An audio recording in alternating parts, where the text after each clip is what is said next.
ಮಹಿಳಾ ಕ್ರಿಕೆಟ್ಗೆ ವೇದಿಕೆ ಇರಲಿಲ್ಲ, ಬೆಂಬಲ ಇರಲಿಲ್ಲ, ಯಾವುದೇ ಪ್ರಾಶಸ್ತ್ಯ ಇರಲಿಲ್ಲ. ಆ ಸಂದರ್ಭದಲ್ಲಿ ಇವರು ಮೈದಾನಕ್ಕಿಳಿದ್ರು. ಭಾರತದ ಪರವಾಗಿ ನಿಂತಹ ಗಟ್ಟಿಗಿತ್ತಿಯವರು, ಮಹಿಳಾ ಕ್ರಿಕೆಟ್ಗೆ ಹೊಸ ದಿಕ್ಕನ್ನ ಕೊಟ್ಟಂತಹ ಧೈರ್ಯದ ಹೆಸರಿವರು. ಆಟದಲ್ಲಿ ಆತ್ಮವಿಶ್ವಾಸ, ನಾಯಕತ್ವದಲ್ಲಿ ಶಾಂತತೆ, ಮಹಿಳಾ ಕ್ರಿಕೆಟ್ನಲ್ಲಿ ನಿರಂತರ ಸೇವೆ, ಶಾಂತತೆಯಲ್ಲೇ ಕ್ರಾಂತಿ ಮಾಡಿದಂಥವ್ರು. ಹಾಗಾದ್ರೆ ಯಾರು ಇವರು? ಬನ್ನಿ ನೋಡೋಣ.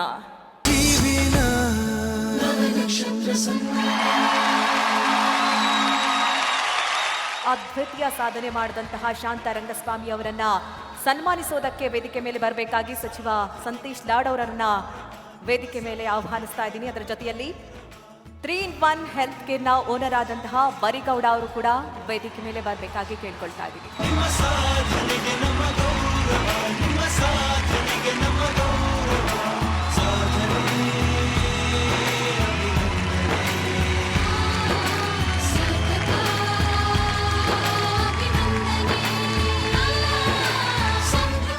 ನವಗ್ರಹ ಕೇಳಿದ್ದೆ, ನವ ನಕ್ಷತ್ರ ಕೇಳಿರಲಿಲ್ಲ. ಇಷ್ಟು ಜನ ಗಣ್ಯ ವ್ಯಕ್ತಿ ನಡುವೆ ನನಗೂ ಸನ್ಮಾನ ಮಾಡಿದ್ದು ಭಾಳ ಸಂತೋಷ ಆದ ವಿಷಯ. ತುಂಬ ಅದ್ಭುತವಾದ sports ministers doctor Jeevaraj Alva ಮತ್ತು ಗುಂಡೂರಾವ್. ನಾನು ಇಂಡಿಯಾಗೆ ಆಡೋ ಟೈಮಲ್ಲಿ ಅವರೇ ಸ್ಪೋರ್ಟ್ಸ್ ಮಿನಿಸ್ಟರ್ಸ್ ಆಗಿದ್ದರು. 91ರಲ್ಲಿ ನಾವು ಆಸ್ಟ್ರೇಲಿಯಾಗೆ ಹೋಗಬೇಕಿತ್ತು. ಇಂಡಿಯನ್ ಟೀಮ್ ಏನೋ ಹಣಕಾಸಿನಲ್ಲಿ ಸ್ವಲ್ಪ ಪ್ರಾಬ್ಲಮ್ ಆಯಿತು. ಆವಾಗ ಬಂಗಾರಪ್ಪ ಅವರು ಮುಖ್ಯಮಂತ್ರಿ ಆಗಿದ್ದರು. ಅಪಾಯಿಂಟ್ಮೆಂಟ್ ಸಿಗಲಿಲ್ಲ. ಸೊ ಅವರ ಹೋಮ್ ಆಫೀಸ್ಗೂ ಎಲ್ಲ ಹೋದ್ವಿ.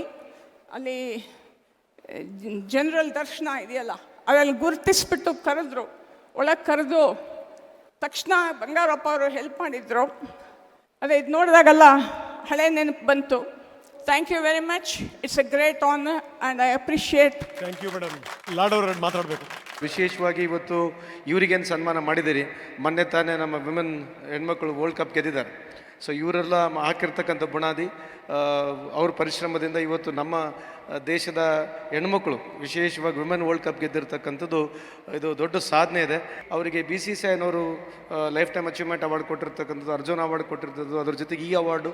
ಇನ್ನು ಮುಂದೆ ನಿಮಗೆ ನಿಮ್ಮ ಪಾತ್ರ ಇನ್ನು ದೊಡ್ಡ ಪ್ರಮಾಣದಲ್ಲಿ ಕರ್ನಾಟಕ ರಾಜ್ಯದಲ್ಲಿ, ಉತ್ತರ ಕರ್ನಾಟಕದಲ್ಲಿ ಹೆಣ್ಮಕ್ಳಿಗೆ ಸ್ವಲ್ಪ ಟೀಮಿಗೆ ಜಾಸ್ತಿ ಪ್ರೋತ್ಸಾಹ ಕೊಡ್ತಕ್ಕಂಥ ತಾವು ಮಾಡಲಿ ಅಂತ ಈ ಸಂದರ್ಭದಲ್ಲಿ ಹೇಳಿ ನಿಮಗೆ ಶುಭವನ್ನು ಕೋರಿ ಇಲ್ಲಿ ಸೇರ್ತಕ್ಕಂಥ ಪ್ರತಿಯೊಬ್ಬರಿಗೂ ನಾನು ನಿಮ್ಮ ಆಶೀರ್ವಾದವನ್ನು ಕೋರಿ ಎರಡು ಮಾತನ್ನು ಮುಗಿಸ್ತೇನೆ. Thank you madam. ಆ ವ್ಯಕ್ತಿ ಆಡುವಂತಹ ಮಾತುಗಳಿದೆಯಲ್ಲ, ಆ ಮಾತುಗಳನ್ನು ಸರಿ ಕೇಳಬೇಕು ಅಂತ ಅನ್ಸುತ್ತೆ. ಯಾಕಂದರೆ ಒಂದು 110 ಎಕರೆ ಪ್ರದೇಶ, ಆ ಪ್ರದೇಶದಲ್ಲಿ ಅವರು ಕಟ್ಟಿರುವಂಥ ಶಿಕ್ಷಣ ಸಂಸ್ಥೆಗಳು, ಅದರಲ್ಲಿ ಓದ್ತಿರುವಂಥವರು ಬರೋಬ್ಬರಿ 20,000 ವಿದ್ಯಾರ್ಥಿಗಳು. ಯಾರವರು, ಅವರ ಸಾಧನೆ ಏನು, ಬನ್ನಿ ನೋಡ.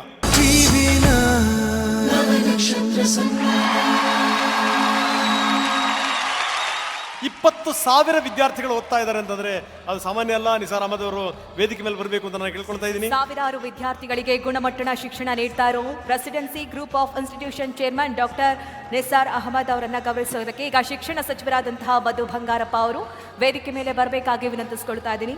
ಅದರ ಜೊತೆಯಲ್ಲಿ SS Shrichand, director Indus 555 DTMT, ಇವರು ಕೂಡ ವೇದಿಕೆ ಮೇಲೆ ಬರಬೇಕಾಗಿ ವಿನಂತಿಸಿಕೊಳ್ತಾ ಇದ್ದೀನಿ.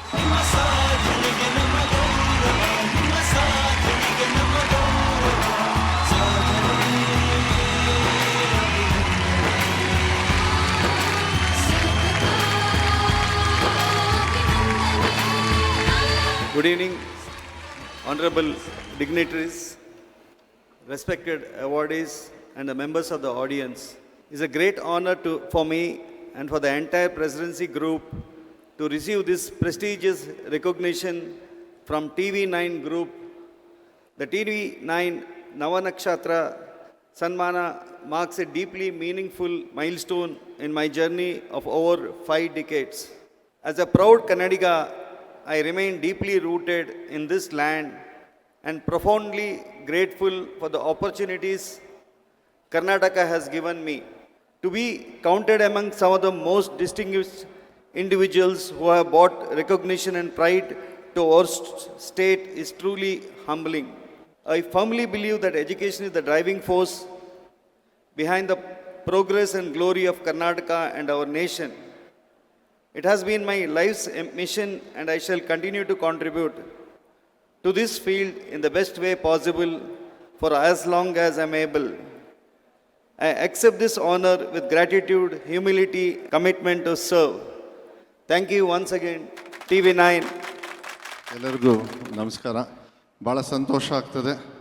ಇದು TV9ಗೆ ಬಂದಿಲ್ಲ, ನಮ್ಮ ಮನೇಲಿ ಅಣ್ಣ ತಮ್ಮನ ಮನೇಲಿ ಬಂದಿರ್ತ ಒಂದು ಪ್ರೀತಿ ವಿಶ್ವಾಸದ ಕಾಣ್ತದೆ. ಯಾಕೆಂದರೆ ಎಲ್ಲರ ಜೀವನದಲ್ಲೂ ಕೂಡ ನಾವೆಲ್ಲೋ ದಿನ ಇದ್ದರೆ ಏನಾದರೂ ನಮಗೆ ಏನಾದ್ರು ದೊಡ್ಡವ್ರಿಗೆ ಹಿರಿಯರಿಗೆ ಕೇಳಬೇಕಂದ್ರೆ, ಮಾಹಿತಿ ಕೇಳಬೇಕಂದ್ರೆ ಅದು TV9ಗೆ ಕೇಳಿದರೆ ಸಾಕು, ಅದು ಗೊತ್ತಾಗ್ತದೆ.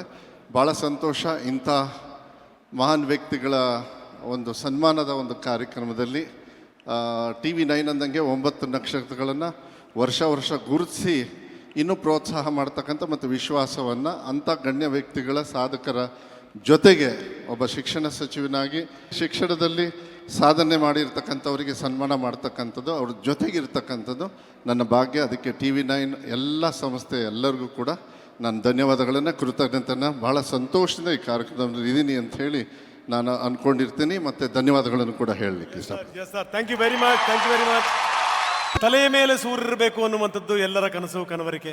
ನೋಡಿ, ಒಂದು ಸಣ್ಣ ಪ್ರಮಾಣದಲ್ಲಿ ಒಂದು ಸಂಸ್ಥೆಯನ್ನು ಶುರು ಮಾಡಿ ಎತ್ತರಕ್ಕೆ ಕಟ್ಟಡಗಳನ್ನು ಕಟ್ತಾ ಇವತ್ತೊಂದು ದೊಡ್ಡ ಹೆಸರು ಮಾಡಿದಂಥ ಒಂದು ಸಂಸ್ಥೆ. ಆ ಸಂಸ್ಥೆಯ ಹಿಂದಿರುವಂಥ ವ್ಯಕ್ತಿ ಮತ್ತು ಶಕ್ತಿ ಯಾರದು? ಬನ್ನಿ ನೋಡ.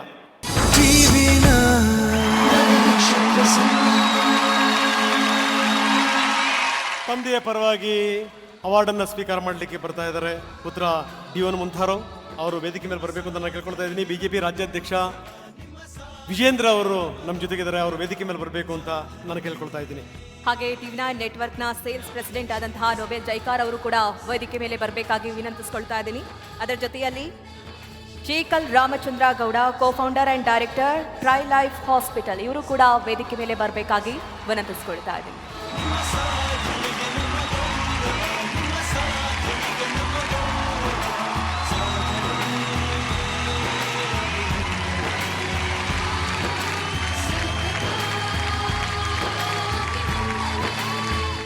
ಮೊದಲಾಗಿ ನಾನು ದೇವರಿಗೆ ಧನ್ಯವಾದಗಳನ್ನು ಸಲ್ಲಿಸ್ತೇನೆ. ಈ ವೇದಿಕೆಯಲ್ಲಿ ನನ್ನ ತಂದೆಯವರಿಗೆ ನನಗೆ ತುಂಬ ಗೌರವ, ಯಾಕೆಂದರೆ ಅವರು ಈ ಪೊಸಿಷನ್ನಿಗೆ ಬಂದಿದ್ದಾರೆ. TV9 ಇಲ್ಲಿ ಎಲ್ಲ ಆತಿಥ್ಯ ಒಟ್ಟಿಗೆ ಸೇರಿ ನಮಗೆ, ನನ್ನ ತಂದೆಯವರಿಗೆ ಇಲ್ಲಿ ಈ ಗೌರವ ಕೊಟ್ಟಿದ್ದಕ್ಕೆ ನಾನು ತುಂಬ ಥ್ಯಾಂಕ್ಸ್ ಹೇಳ್ತೇನೆ. ಸನ್ಮಾನ್ಯ ಮೊಂಥೇರಾವ್ ಅವರು ಒಂದು ಸಂದೇಶ ಕಳಿಸಿದ್ದಾರೆ, ಬನ್ನಿ ನೋಡ. TV9 ನೀಡುವ ಈ ನವನಕ್ಷತ್ರ ಸನ್ಮಾನ ಅವಾರ್ಡ್ ನಾನು ಭಾಜನವಾಗುತ್ತಿರುವುದು ನನಗೆ ತುಂಬಾ ಸಂತೋಷದ ವಿಚಾರ. TV9 ಬಳಗಕ್ಕೆ ಈ ಮೂಲಕ ನಾನು ಧನ್ಯವಾದವನ್ನು ಅರ್ಪಿಸುತ್ತಿದ್ದೇನೆ. ನಾನು ವಿದೇಶದಲ್ಲಿ ಇದ್ದ ಕಾರಣ ನನಗೆ ಈ ಪ್ರೋಗ್ರಾಮಿಗೆ ಬರಲಿಕ್ಕೆ ಆಗ್ತಾ ಇರಲಿಲ್ಲ. ನನ್ನ ಮಗ ಈ ಅವಾರ್ಡ್ ಅನ್ನು ಸ್ವೀಕಾರ ಮಾಡುತ್ತಿದ್ದಾರೆ. ನನಗೆ ತುಂಬಾ ಖುಷಿ ತಂದಿದೆ. ನಾನು ಮಗದೊಮ್ಮೆ TV9ಗೆ ಧನ್ಯವಾದವನ್ನು ಅರ್ಪಿಸುತ್ತಿದ್ದೇನೆ. Thank you. ಈ ಸಂದರ್ಭದಲ್ಲಿ ಒಂದು ವಿಚಾರವನ್ನು ನಾನು ಹೇಳೋದಕ್ಕೆ ಇಚ್ಛಪಡ್ತೇನೆ. ಸಾಧನೆ ಮಾತ್ರ ನಮಗೆ ಕಣ್ಣಿಗೆ ಕಾಣುತ್ತದೆ, ಆದರೆ ಆ ಸಾಧನೆ ಹಿಂದೆ ಇರುವಂಥ ಪರಿಶ್ರಮ, ಸಾಧನೆ ಹಿಂದೆ ಇರುವಂಥ ಒಂದು ತ್ಯಾಗ, ಇವ್ಯಾವೂ ಕೂಡ ನಮ್ಮ ಕಣ್ಣಿಗೆ ಕಾಣೋದಿಲ್ಲ. ನಾವು ಯಾವಾಗಲೂ ಕೂಡ ಸುಂದರವಾದ ಕಟ್ಟಡವನ್ನು ನೋಡ್ತೇವೆ, ಆದರೆ ಕಟ್ಟಡದ ಅಡಿಪಾಯ ನಮಗೆ ಕಣ್ಣಿಗೆ ಕಾಣೋದಿಲ್ಲ. ಹಾಗೆಯೇ ಏನು ಮಹನೀಯರಿದ್ದಾರೆ, ಸಾಧನೆ ಮಾಡಿದ್ದಾರೆ, ಆ ಸಾಧನೆ ಹಿಂದಿರ್ತಕ್ಕಂಥ ನೋವು, ನಲಿವು ಯಾವುದೂ ಕೂಡ ನಮಗೆ ಕಣ್ಣಿಗೆ ಕಾಣೋದಕ್ಕೆ ಸಾಧ್ಯ ಇಲ್ಲ. ಹಿರಿಯರು ಒಂದು ಮಾತನ್ನು ಹೇಳ್ತಾರೆ, ಸಾಧನೆ ಇಲ್ಲದೆ ಸತ್ತರೆ ಸಾವಿಗೆ ಅಪಮಾನ, ಆದರ್ಶವಿಲ್ಲದೆ ಬದುಕಿದರೆ ಬದುಕಿಗೆ ಅವಮಾನ ಅಂತೇಳಿ ಹಿರಿಯರು ಹೇಳ್ತಾರೆ. ಹಾಗಾಗಿ ಸಾಧನೆ ಜೊತೆಗೆ ಇವತ್ತು ಸಂಸ್ಕಾರ ಎಲ್ಲವೂ ಕೂಡ ಅಷ್ಟೇ ಅತ್ಯಗತ್ಯ. ಇದನ್ನು ಈ ಮುಂದಿನ ಯುವ ಪೀಳಿಗೆ ನಮ್ಮ ಜೀವನದಲ್ಲಿ ರೂಢಿಸ್ಕೊಂಡಾಗ ಮಾತ್ರ ನಾವು ಕೂಡ ಜೀವನದಲ್ಲಿ ಯಶಸ್ಸನ್ನು, ಸಾಧನೆಯನ್ನು ಮಾಡೋದಕ್ಕೆ ಸಾಧ್ಯ ಆಗ್ತದೆ ಅನ್ನೋ ಮಾತನ್ನು ಹೇಳ್ತಾ TV9 ಕನ್ನಡ ಸುದ್ದಿವಾಹಿನಿಗೂ ಸಹ ನಾನು ಅಭಿನಂದನೆ ಸಲ್ಲಿಸೋಕ್ಕೆ ಇಚ್ಛೆಪಡ್ತೇನೆ. ನಮಸ್ಕಾರ, ವಂದನೆಗಳು. Thank you very much. ಹೆಣ್ಣು ಮನಸ್ಸು ಮಾಡಿದ್ರೆ ಏನ್ ಬೇಕಾದರೂ ಸಾಧನೆ ಮಾಡಬಹುದು. ಇವರು ಲೇಖಕಿ ಮಾತ್ರವಲ್ಲ, ಸಮಾಜದ ಶಕ್ತಿ. ಹೆಣ್ಣಿನ ಧ್ವನಿಯಾಗಿ ಸಮಾಜದ ಅನ್ಯಾಯಗಳ ವಿರುದ್ಧ ಬೆಳಕಾಗಿ ನಿಂತವರು. ಕತ್ತಲೆಯಲ್ಲಿದ್ದವರು ಬೆಳಕಿನೆಡೆಗೆ ಬರೋದು, ಬೆಳಕನ್ನ ಪಸರಿಸೋದು ಅಂತ ಅಂದ್ರೆ ಸಣ್ಣ ಸುಲಭ ವಿಚಾರ ಅಲ್ವೇ ಅಲ್ಲ. ಮೌನವಾಗಿದ್ದಂತಹ ಅನೇಕ ಬದುಕಲ್ಲಿ ಬೆಳಕನ್ನ ನೀಡಿದಂಥವರು, ಧೈರ್ಯ ತುಂಬಿದಂಥವರು, ಆತ್ಮವಿಶ್ವಾಸವನ್ನ ಬೆಳೆಸಿದಂಥವರು, ಅಕ್ಷರಗಳ ಮೂಲಕವಾಗಿ ಸಮಾಜದಲ್ಲಿ ಜಾಗೃತಿ ಮಾತ್ರವಲ್ಲ ಕ್ರಾಂತಿ ಮೂಡಿಸಿದಂಥವರು. ಹಾಗಾದ್ರೆ ಯಾರಿವರು? ಬನ್ನಿ ನೋಡೋಣ.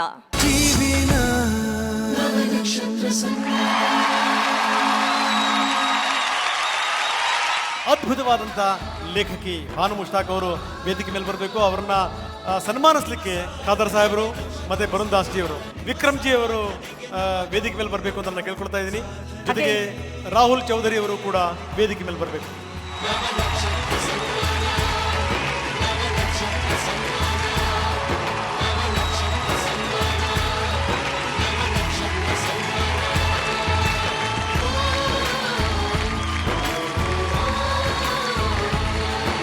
ಸ್ನೇಹಿತರೆ, ನನ್ನ ಬರವಣಿಗೆ, ನನ್ನ ನಿಲುವು, ನನ್ನ ಚಿಂತನೆ ಇವುಗಳು ಕೇವಲ ನನ್ನವು ಮಾತ್ರ ಅಲ್ಲ.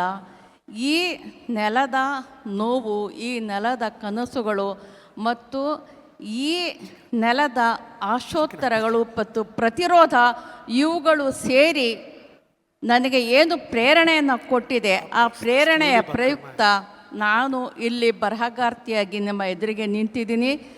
ಈ ಕಾರಣಕ್ಕೆ ಈ ಎಲ್ಲ ಸನ್ಮಾನ ಪ್ರಶಸ್ತಿಗಳು ಕೂಡ ಕೇವಲ ನನ್ನವು ಮಾತ್ರ ಅಲ್ಲ, ನನ್ನ ರಾಜ್ಯದ ಜನತೆಗೆ ಸಲ್ಲಬೇಕಾದಂಥ, ಜನರಿಗೆ ಸಲ್ಲಬೇಕಾದಂಥ ಗೌರವ ಇದು ಅಂತ ಹೇಳ್ತೀನಿ.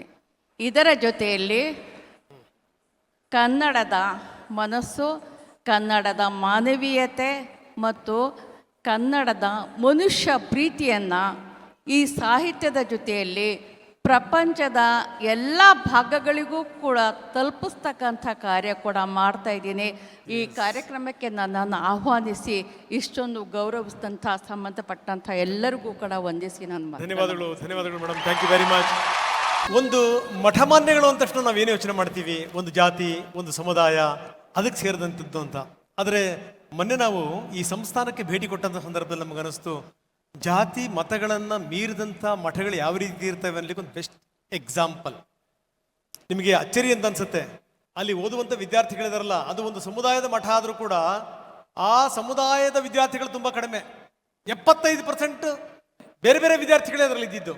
ಇನ್ನು ಹಾಸ್ಟೆಲ್ಗಳನ್ನು ಕೂಡ ಅದೇ ರೀತಿಯ ಸ್ಥಿತಿ. ಆ ಸಂಸ್ಥೆಯನ್ನ ನೀವು ಒಂದ್ಸರಿ ನೋಡಲೇಬೇಕು. KG ಇಂದ ಹಿಡಿದು PG ತನಕ ಎಲ್ಲಿ ಹೋದ್ರೂ ಕೂಡ ಅಲ್ಲಿ ಮೊಳಗ್ತಿದ್ದು ಒಂದೇನೇನೆ, ಜೈ ಗುರುದೇವ್. ಯಾವುದಾ ಸಂಸ್ಥೆ ಬನ್ನಿ ನೋಡ.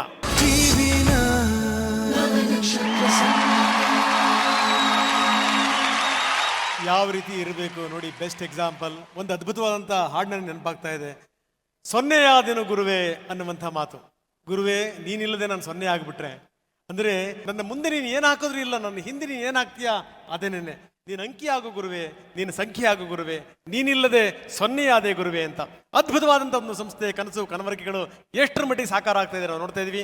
ನಾನು ನಿರ್ಮಲಾನಂದ ಶ್ರೀಗಳನ್ನು ವೇದಿಕೆ ಮೇಲೆ ಕರಿತಾ ಇದ್ದೀನಿ, ದಯವಿಟ್ಟು ವೇದಿಕೆ ಮೇಲೆ ಬರಬೇಕು ಅಂತ. ಜೊತೆಗೆ ಸನ್ಮಾನ ಸ್ವೀಕಾರ ಮಾಡಲಿಕ್ಕೆ ಮಠದ ಪರವಾಗಿ ಸೌಮ್ಯಾನಂದ ಸ್ವಾಮೀಜಿಗಳು ವೇದಿಕೆ ಮೇಲೆ ಬರಬೇಕು ಅಂತ ನಾನು ಕೇಳ್ಕೊಳ್ತಾ ಇದ್ದೀನಿ.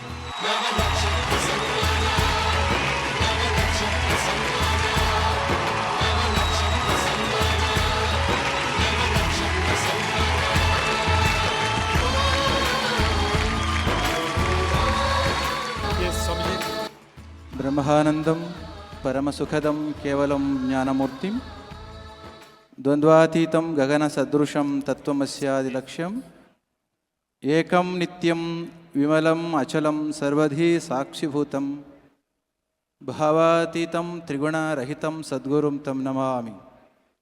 ಶ್ರೀ ವಿದ್ಯಾಂ ಜಗತಾಂ ಧಾತ್ರಿಂ ಸರ್ಗಸ್ಥಿತಿಲಯೇಶ್ವರೀಂ ನಮಾಮಿ ಲಲಿತಾಂ ನಿತ್ಯ ಮಹಾತ್ರಿಪುರಸುಂದರೀಂ. ಇದೊಂದು ವಿಶೇಷವಾದ ಕಾರ್ಯಕ್ರಮ.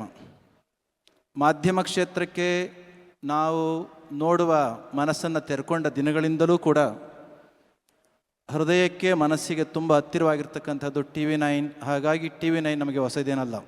ಇಂದಿನ ದಿನ ಈ ಕ್ಷೇತ್ರದಲ್ಲಿ ಸಾಧನೆಯನ್ನು ಮಾಡಿರ್ತಕ್ಕಂಥ ಪ್ರತಿಯೊಬ್ಬರಿಗೂ ಕೂಡ ಶ್ರೀಮಠ ಆದಿಚುಂಚನಗಿರಿ ಮಠದ ಮುಖಾಂತರ, ನಮ್ಮ TV9 ಮುಖಾಂತರ ಸರ್ವರಿಗೂ ಕೂಡ ಧನ್ಯವಾದಗಳನ್ನು ಹೇಳಿ ನನ್ನ ಮಾತನ್ನು ಮುಗಿಸ್ತೇನೆ. Jai Shri Gurudev. I just want to share that I am fortunate enough that my lines My line once crossed with Swamiji's line.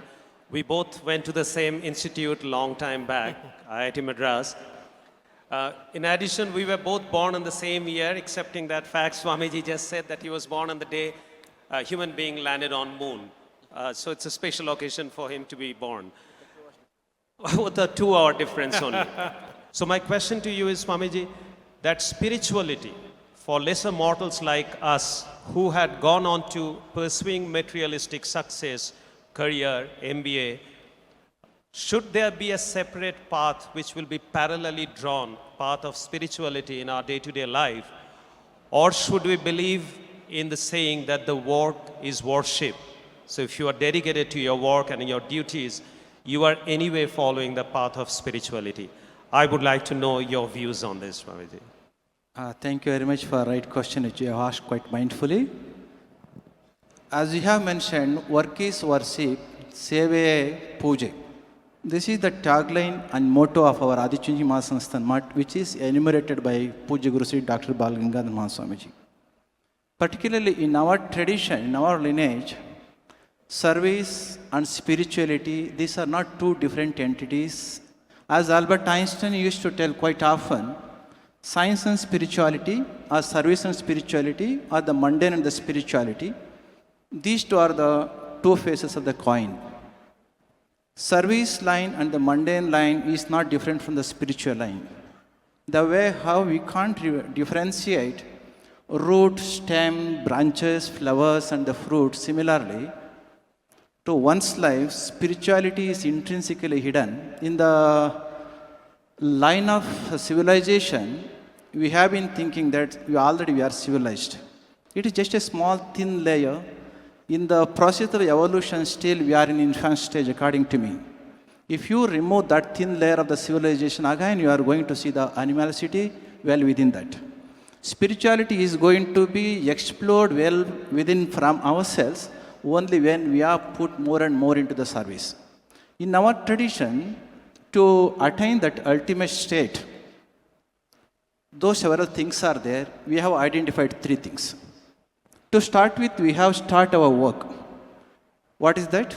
Work, when it is going to become service, it is going to be elevated and open for the next level. That will be a door. Pure service is going to become door for next for the devotion and upasana, what we say.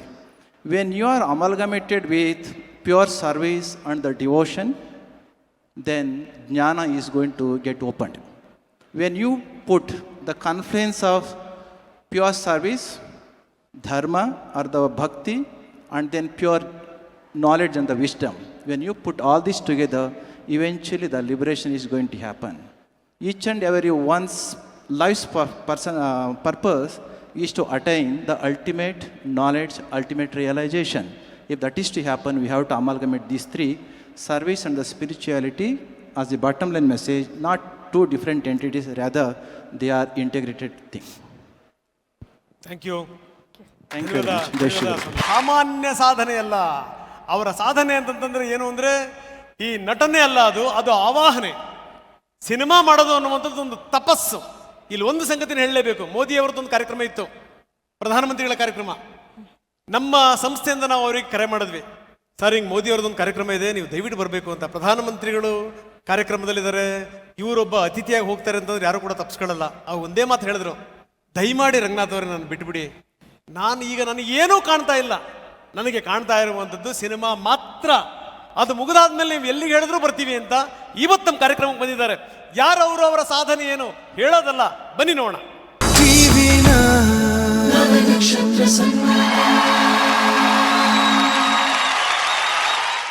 ನಮ್ಮ ಕನ್ನಡದ ಹೆಮ್ಮೆಯ ನಟ ನಿರ್ದೇಶಕ ರಿಷಬ್ ಶೆಟ್ಟಿ ಅವರನ್ನ ಸನ್ಮಾನಿಸೋದಕ್ಕಾಗಿ speaker ಆದಂತಹ UD Khader ಅವರು, ಹಾಗೆ TV9 ನೆಟ್ವರ್ಕ್ನ MD ಮತ್ತು CEO ಆದಂತಹ ವರುಣ್ ದಾಸ್ ಅವರು, TV9 network national international south CEO ಆದಂತಹ ವಿಕ್ರಮ್ ಅವರು, ಅದರ ಜೊತೆಯಲ್ಲಿ ಸ್ವೀಟ್ ಹೋಮ್ ರಿಯಾಲಿಟೀಸ್ MD ಆದಂತಹ ಹರೀಶ್ ರಾವ್ ಅವರು ಕೂಡ ವೇದಿಕೆ ಮೇಲೆ ಬರಬೇಕಾಗಿ ಕೇಳ್ಕೊಳ್ತಾ ಇದ್ದೀನಿ.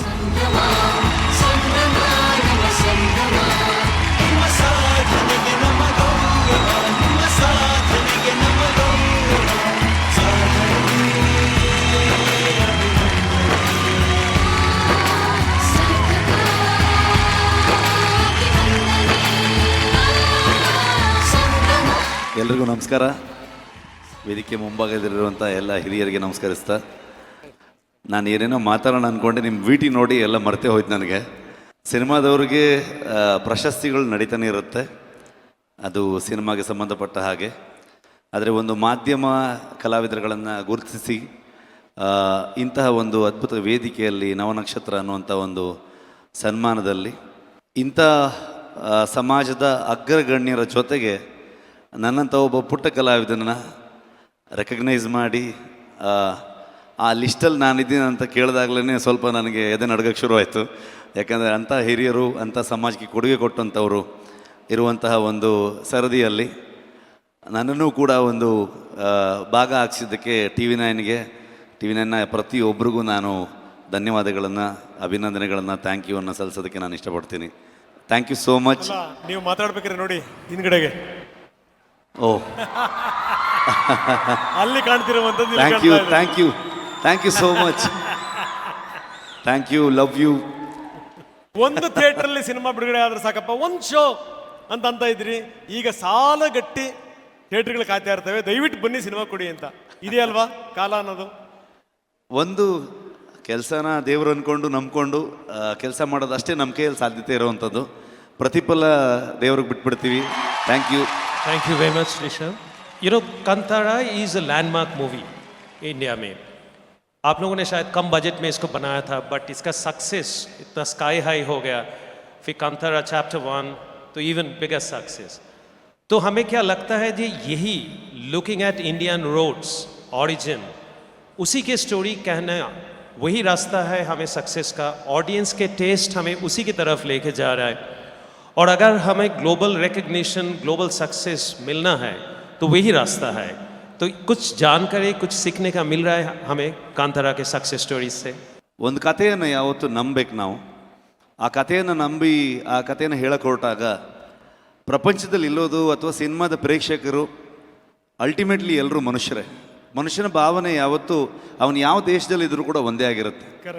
ಸೊ ಹಾಗಾಗಿ ನಾನು US ಹೋದಾಗ ಒಂದು ವಾಷಿಂಗ್ಟನ್ ಸಿಯಾಟಲಲ್ಲಿ ಅಲ್ಲಿನ ಸೆನೆಟ್ ಅವ್ರನ್ನ ನಾನು ಭೇಟಿಯಾಗಿದ್ದೆ. ತುಂಬ ನನಗೆ ಇನ್ಸ್ಪೈರ್ ಮಾಡಿದಂಥ ಒಂದು ವಿಷಯ, ನಾನು ಕೆರಾಡಿ ಅನ್ನುವಂಥ ಒಂದು ಕುಗ್ರಾಮದಿಂದ ಬಂದಿರುವಂಥವನು. ನನ್ನ ಊರಿನ ಕಥೆಯನ್ನು, ನನ್ನ ಇಡೀ ಕರಾವಳಿಯ ಕಥೆಯನ್ನು ಹೇಳೋಕ್ಕೆ ಪ್ರಯತ್ನ ಪಟ್ಟಾಗ ಅವ್ರು ಹೇಳ್ತಾರೆ ಇದು ನಮ್ಮ ಊರಿನ ಕಥೆನೂ ಕೂಡ ಹೌದು ಅಂತ. ವೇದಿಕೆ ಮೇಲೆ ಹೇಳಿದ್ರು ಅವರು. ನಾನಿದು ಹೇಗೆ ಅಂತ ಕೇಳಿದಾಗ ಅವರು ಅಲ್ಲೂ ಕೂಡ ನೇಟಿವ್ ಅಮೇರಿಕನ್ಸ್ಗೆ ಮತ್ತು ಲಾ ಮೇಕರ್ಸ್ಗಳ ಮಧ್ಯದಲ್ಲಿ ಆಗುವಂಥ ಹೋರಾಟಗಳು, ಅವರ ನಂಬಿಕೆ, ಆ ಬುಡಕಟ್ಟು ಸಮುದಾಯ, ಅವರ ರೈಟ್ಸ್ ಏನಿದೆ, ಇದಕ್ಕೆ ನಡೆಯುವಂಥ ಹೋರಾಟಗಳು, ಇದರ ಬಗ್ಗೆ ನಿಮ್ಮ ಕಥೆಯಲ್ಲೂ ಕೂಡ ಅದೇ ಇದೆ, ನಮ್ಮ ಕಥೆಯಲ್ಲೂ ಕೂಡ ಅದೇ ಇದೆ ಅಂತ. ಸೊ ಹಾಗಾಗಿ ಒಂದು ಕುಂದಾಪುರದ ಕೆರಾಡಿಯಲ್ಲಿ ಕರಾವಳಿ ಭಾಗದ ನಂಬಿಕೆ, ದೈವ ಆಚರಣೆ, ವಿಚಾರಗಳನ್ನು ಹೇಳಿದಂಥ ಕತೆ ಒಂದು ಅಮೆರಿಕದಲ್ಲಿರುವಂಥ ಒಬ್ಬ ವ್ಯಕ್ತಿಗೂ ಕೂಡ ಅದು ಕನೆಕ್ಟ್ ಆಗುತ್ತೆ ಅಂತಂದಾಗ ನಾನು ತುಂಬ ಅವರೇನೋ ಹೇಳಿದ್ರು ಅಂತಲ್ಲ, ಅದಕ್ಕಿಂತ ಮುಂಚೆನೇ ಒಂದು ಮಾತು ಹೇಳ್ತಿದ್ದೀನಿ, more regional is more universal ಅಂತ. ನಾವು ಎಷ್ಟು ರೀಜನಲ್ ಆಗಿ, ಎಷ್ಟು ರೂಟೆಡ್ ಆದಂಥ ಕಥೆಗಳನ್ನು ಹೇಳ್ತಾ ಹೋಗ್ತೀವಿ, ಆ ಕಥೆಗಳು ತುಂಬ ಯೂನಿವರ್ಸಲಿ ಕನೆಕ್ಟ್ ಆಗುತ್ತೆ ಅನ್ನುವಂಥದ್ದು. ಹಾಗಾಗಿ ಇವತ್ತು ಮನುಷ್ಯನಿಗೆ ಬದುಕಿನ ಬಗ್ಗೆ ಇರುವಂಥ ನಂಬಿಕೆಯಲ್ಲಿ ದಾರಿಗಳು ಬೇರೆ ಬೇರೆ ಇರ್ಬೋದು, ಆದರೆ ಆ ನಂಬಿಕೆ ಒಂದೇ ಇರುತ್ತೆ, ಗುರಿ ಒಂದೇ ಇರುತ್ತೆ.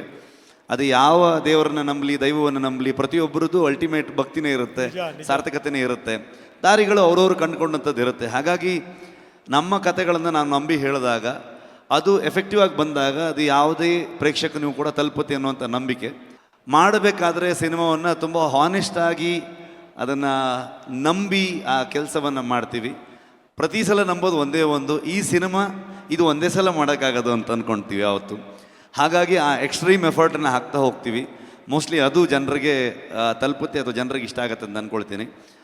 ಆದರೆ ಸಕ್ಸಸ್ಸಿಗೆ ಅಥವಾ ಸಿನಿಮಾ ಸಕ್ಸಸ್ ಆಗೋದಕ್ಕೆ ಒಂದು ಫಾರ್ಮುಲಾ ಅನ್ನೋದಿಲ್ಲ. ಸೊ ಸಕ್ಸಸ್ ಆದಾಗ ಓಕೆ ಇದು ಸಕ್ಸಸ್ ಆಯಿತು ಅಂತ, ಅದು ಫೇಲ್ಯೂರ್ ಆದಾಗ ಸುಮಾರಷ್ಟು ಕಾರಣಗಳನ್ನ ಹುಡುಕ್ತೀವಿ ನಾವು, ಈ ಕಾರಣ ಅಂತ. ಆದರೆ ಯಾವತ್ತು ಯಾವ ಕಥೆಗಳು ಜನರಿಗೆ ಇಷ್ಟ ಆಗುತ್ತೆ ಅನ್ನೋದನ್ನ ಯಾರೂ ಕ್ಯಾಲ್ಕುಲೇಟ್ ಮಾಡೋದಕ್ಕಾಗಲ್ಲ. ಹೇಳೋದನ್ನ ತುಂಬ ಹಾನೆಸ್ಟ್ ಆಗಿ ಎಫೆಕ್ಟಿವ್ ಆಗಿ ಹೇಳಿದ್ರೆ ಐ ಥಿಂಕ್ ಜನರಿಗೆ ತಲುಪುತ್ತೆ ಅಂತ ನಂಬಿದ್ದೀನಿ ನಾನು. Fantastic sir, fantastic. ನೋಡಿ ನಮ್ಮ ಹುಡುಗರುಗಳು ಇನ್ನೂ ಕೂಡ ಥ್ಯಾಂಕ್ ಯು ಸೋ ಮಚ್.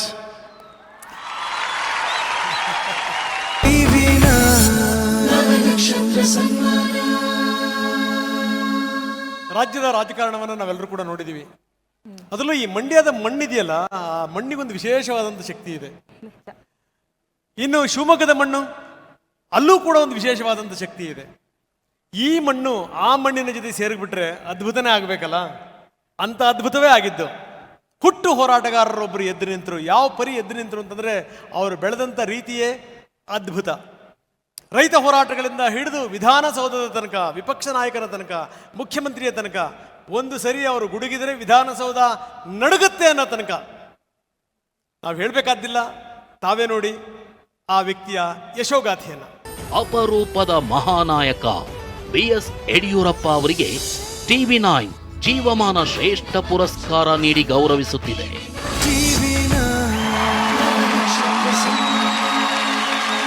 ರಾಜ್ಯದ ಮೂಲೆ ಮೂಲೆಯನ್ನು ಬಲ್ಲಂತಹ ನಾಯಕರುಗಳು ಕೆಲವರು. ಒಬ್ಬರು ದೇವೇಗೌಡರು, ಇನ್ನೊಬ್ಬರು ಬಂಗಾರಪ್ಪನವರು, ಮತ್ತೊಬ್ಬರು BS ಯಡಿಯೂರಪ್ಪನವರು ವೇದಿಕೆ ಮೇಲೆ ಬರಬೇಕು. ಯಡಿಯೂರಪ್ಪನವ್ರನ್ನ ಸನ್ಮಾನಿಸಲಿಕ್ಕೆ ಶ್ರೀಗಳು ಕೂಡ ವೇದಿಕೆ ಮೇಲೆ ಬರಬೇಕು ಅಂತ ನಾನು ಕೇಳ್ಕೊಳ್ತಾ ಇದ್ದೀನಿ. ಜೊತೆಗೆ ರಿಷಬ್ ಶೆಟ್ಟಿ ಅವರು ವೇದಿಕೆ ಮೇಲೆ ಬರಬೇಕು. ಸಭಾಧ್ಯಕ್ಷರು ಅವ್ರನ್ನ ಸನ್ಮಾನಿಸಬೇಕು. ಸ್ವೀಟ್ ಹೋಮ್ ರಿಯಾಲಿಟಿ MD ಆದಂತಹ ಹರೀಶ್ ರಾವ್ ಅವರು ಕೂಡ ವೇದಿಕೆ ಮೇಲೆ ಬರಬೇಕಾಗಿ ವಿನಂತಿ. ಜೊತೆಗೆ ಗೋವಿಂದರಾಜು ಅವರು ಕೂಡ ವೇದಿಕೆ ಮೇಲೆ ಬರಬೇಕು ಅಂತ ಕೇಳ್ತಾ ಇದ್ದೀನಿ.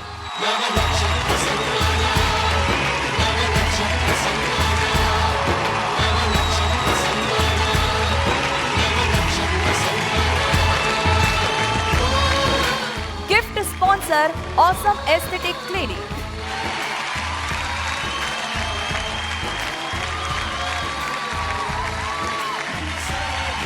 ಸನ್ಮಾನ್ಯ ಸ್ಪೀಕರ್ ಆದಂಥ UT ಖಾದರ್ ಅವರೇ, ಪರಮ ಪೂಜ್ಯ ಶ್ರೀ ನಿರ್ಮಲಾನಂದ ಸ್ವಾಮೀಜಿಯವರೇ, TV9 network CEO Shri Varun Das ಅವರೇ, TV9 ಕನ್ನಡದ ಮ್ಯಾನೇಜಿಂಗ್ ಎಡಿಟರ್ ಶ್ರೀ ರಾಹುಲ್ ಚೌಧರಿ ಅವರೇ, TV9 ನೆಟ್ವರ್ಕ್, TV9 ಕನ್ನಡದ ಎಲ್ಲ ಸಿಬ್ಬಂದಿ ವರ್ಗದವರೇ, ಎಲ್ಲರಿಗೂ ನಮಸ್ಕಾರ. ಇಲ್ಲಿ ನೆರೆದಿರುವ ಎಲ್ಲ ಗಣ್ಯರಿಗೆ ಹಾಗೂ ನವನಕ್ಷತ್ರ ಸನ್ಮಾನ ಜೀವಮಾನ ಸಾಧನೆ ಪ್ರಶಸ್ತಿಯನ್ನು ನೀಡಿ ಆತ್ಮೀಯವಾಗಿ ಗೌರವಿಸಿದ TV9 ತಂಡಕ್ಕೆ ನನ್ನ ಹೃತ್ಪೂರ್ವಕ ಧನ್ಯವಾದಗಳನ್ನ ಅರ್ಪಿಸ್ತೇನೆ. ನನ್ನ ಈ 55 ವರ್ಷಗಳ ಸಾರ್ವಜನಿಕ ಜೀವನದಲ್ಲಿ ನಾನು ಏನಾದರೂ ಸಾಧನೆ ಮಾಡಿದರೆ ಅದು ನಾಡಿನ ಜನರ ಹಾಗೂ ನಮ್ಮ ರೈತರ ಪ್ರೀತಿ, ಅಭಿಮಾನ ಮತ್ತು ಆಶೀರ್ವಾದಗಳಿಂದ ಮಾತ್ರ. ಜೀವನವೆಂಬ ವಿಶ್ವವಿದ್ಯಾನಿಲಯದಲ್ಲಿ ಕಲಿತದ್ದು ಭಾಳಷ್ಟಿದೆ. ನನ್ನ ಜೀವನದ ಸಿಂಹಾವಲೋಕನವನ್ನು ಒಮ್ಮೊಮ್ಮೆ ನೋಡಿದಾಗ ನನಗೆ ನನ್ನ ಶ್ರಮ ಜೀವನದ ಬಗ್ಗೆ ತೃಪ್ತಿ ತಂದಿದೆ. ಇದರೊಂದಿಗೆ ಅಣ್ಣ ಬಸವಣ್ಣನವರ ಪ್ರಭಾವ, ಸರ್ವರಿಗೂ ಸಮಪಾಲು ಸಮಬಾಳು, ಸಾಮಾಜಿಕ ನ್ಯಾಯ, ಅಂತ್ಯೋದಯದ ಬದ್ಧತೆಗಳು ನನ್ನನ್ನು ಇಲ್ಲಿಯವರೆಗೆ ಕರೆದುಕೊಂಡು ಬಂದಿದೆ. RSSನ ಸ್ವಯಂ ಸೇವಕನಾಗಿ, ಜನಸಂಘದ ಕಾರ್ಯಕರ್ತನಾಗಿ, ನಂತರ ಅನೇಕ ಸಂಘರ್ಷಗಳ ನಡುವೆ ಪುರಸಭಾ ಸದಸ್ಯನಾಗಿರೋದರಿಂದ ಹಿಡಿದು ರಾಜ್ಯದ ಮುಖ್ಯಮಂತ್ರಿ ಆಗುವವರೆಗೆ ಜನ ಬೆಂಬಲ, ಜನರ ಆಶೀರ್ವಾದ ನನಗೆ ಶ್ರೀರಕ್ಷೆಯಾಗಿದೆ. ನನ್ನ 55-60 ವರ್ಷದ ರಾಜಕೀಯ ಜೀವನದಲ್ಲಿ ವಿರೋಧ ಪಕ್ಷದಲ್ಲಿದ್ದು ಸುಮಾರು 50 ವರ್ಷ, ಅಧಿಕಾರ ನಡೆಸೋದು 5 ವರ್ಷ, ಸಿಕ್ಕಷ್ಟು ಕಡಿಮೆ ಅಧಿಕಾರದ ಅವಧಿಯಲ್ಲಿ ಎಲ್ಲ ನನ್ನ ಸಹೋದ್ಯೋಗಿಗಳು ಮತ್ತು ಪರಿಣಿತ ಹಿರಿಯ ಅಧಿಕಾರಿಗಳ ಸಹಾಯದಿಂದ ಜನರ ಪರವಾಗಿ, ರೈತರ ಪರವಾಗಿ ಉತ್ತಮ ಆಡಳಿತ ನೀಡುವ ಪ್ರಾಮಾಣಿಕ ಪ್ರಯತ್ನ ಮಾಡಿದ್ದೇನೆ. ಹಾಗಾಗಿ ಈ ಸನ್ಮಾನ ಗೌರವಗಳು ನನ್ನನ್ನು 5.5 ದಶಕಗಳ ಕಾಲ ಕೈ ಹಿಡಿದು ನಡೆಸಿದ ಕರ್ನಾಟಕದ ಜನತೆಗೆ, ವಿಶೇಷವಾಗಿ ನನ್ನ ರೈತ ಬಾಂಧವರಿಗೆ ಸಲ್ಲುವ ಗೌರವ. ಅಧಿಕಾರ ಇಲ್ಲದಿರಲಿ, ನಮ್ಮ ನಾಡಿನ ರೈತರಿಗಾಗಿ, ನಾಡಿನ ಎಲ್ಲ ಶೋಷಿತ, ನಿರ್ಲಕ್ಷಿತ, ದುರ್ಬಲ ಜನರ ಪರವಾಗಿ ನನ್ನ ಜೀವನದ ಕೊನೆಯ ಕ್ಷಣದವರೆಗೆ ನಮ್ಮನ್ನು ಶ್ರಮಿಸ್ತೇನೆ ಎಂಬ ಸಂಕಲ್ಪವನ್ನು ಮತ್ತೆ ಪುನರುಚ್ಚರಿಸ್ತೇನೆ. ಮತ್ತೊಮ್ಮೆ ನನಗೆ ಈ ಪ್ರಶಸ್ತಿ ನೀಡಿ ಗೌರವಿಸಿದ ಎಲ್ಲರಿಗೂ ಧನ್ಯವಾದ ಅರ್ಪಿಸ್ತೇನೆ. ಧನ್ಯವಾದಗಳು. ಜೈ ಹಿಂದ್, ಜೈ ಕರ್ನಾಟಕ. ನಮಸ್ಕಾರ. ಧನ್ಯವಾದ sir. Thank you. Sweet home realities presents TV9 Navanakshatra Sanmana 2026. Presenting sponsor Sweet Home Realities, your trusted partner in real estate. Associated sponsor TriLife Hospital, Ashwasurya Realities, Saptagiri NPS University, Kaveri Hospital, Bengaluru. Supported by 3-in-1 Healthcare, Indus 555D TMT, Lion Restaurant, Mysuru. Gift sponsor Awesome Aesthetic Clinic. ಇದೊಂದು ಹೆಮ್ಮೆಯ ಪ್ರಶಸ್ತಿ. ಈ ಪ್ರಶಸ್ತಿಗೆ ಭಾಜನರಾದವರೆಲ್ಲರಿಗೂ ಕೂಡ ನಮ್ಮ ಅಭಿನಂದನೆಗಳು. ಯಾಕಂದರೆ ಇದರ ಆಯ್ಕೆ ಇದೆಯಲ್ಲ, ಇದನ್ನು ನಾವು ಸಾಮಾನ್ಯವಾಗಿ ಮಾಡಲ್ಲ, ಎಲ್ಲವನ್ನೂ ಕೂಡ ಅಳೆದು ಸೋಸಿ ನಾವು ನಿರ್ಧಾರಕ್ಕೆ ಬರುವಂಥದ್ದು. ಸೊ ಹೀಗಾಗೇ ಇವತ್ತು ಪ್ರಶಸ್ತಿ ಸ್ವೀಕಾರ ಮಾಡಿರುವಂಥವರು, ಪ್ರಶಸ್ತಿಯನ್ನು ಪಡೆದಿರುವಂಥವರು ನಿಮ್ಮೆಲ್ಲರಿಗೂ ಕೂಡ ನಮ್ಮ ಹೃತ್ಪೂರ್ವಕ ಧನ್ಯವಾದಗಳು. ಇದೆಲ್ಲದರ ಜೊತೆಗೆ ನಮಗೆ ಯಾರ್ಯಾರು ಈ ಸ್ಪಾನ್ಸರ್ಸ್ ಇದ್ದಾರೆ ಅವರು ಮತ್ತು ನಮ್ಮ ಮಾರ್ಕೆಟಿಂಗ್ ಟೀಮ್, ಇದೆಲ್ಲದರ ಜೊತೆಗೆ ನಮ್ಮ ಕೆಲಸಗಳನ್ನು ಮನೆ ಮನೆಗೆ ತಲುಪಿಸುವಂಥ ನಿಟ್ಟಿನಲ್ಲಿ ಒಂದು ದೊಡ್ಡ ಕೆಲಸ ಅಂತಂದರೆ ಅದು ಕೇಬಲ್ ನೆಟ್ವರ್ಕ್ಗಳದ್ದು. ಕೇಬಲ್ ನೆಟ್ವರ್ಕ್ನವ್ರಿಗೂ ಕೂಡ ನಮ್ಮ ಧನ್ಯವಾದಗಳು. ನೀವು ಯಾವಾಗಲೂ ಕೂಡ ಹೆಚ್ಚಿನ ಸಂಖ್ಯೆಯಲ್ಲಿ ಬರ್ತೀರಿ, ನಮ್ಮನ್ನು ಬೆಂಬಲಿಸ್ತೀರಿ, ನಮ್ಮನ್ನು ಆಶೀರ್ವಾದ ಮಾಡ್ತೀರಿ.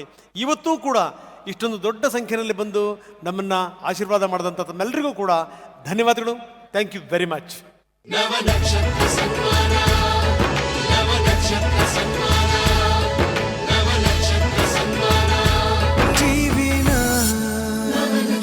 ಸನ್ಮಾನ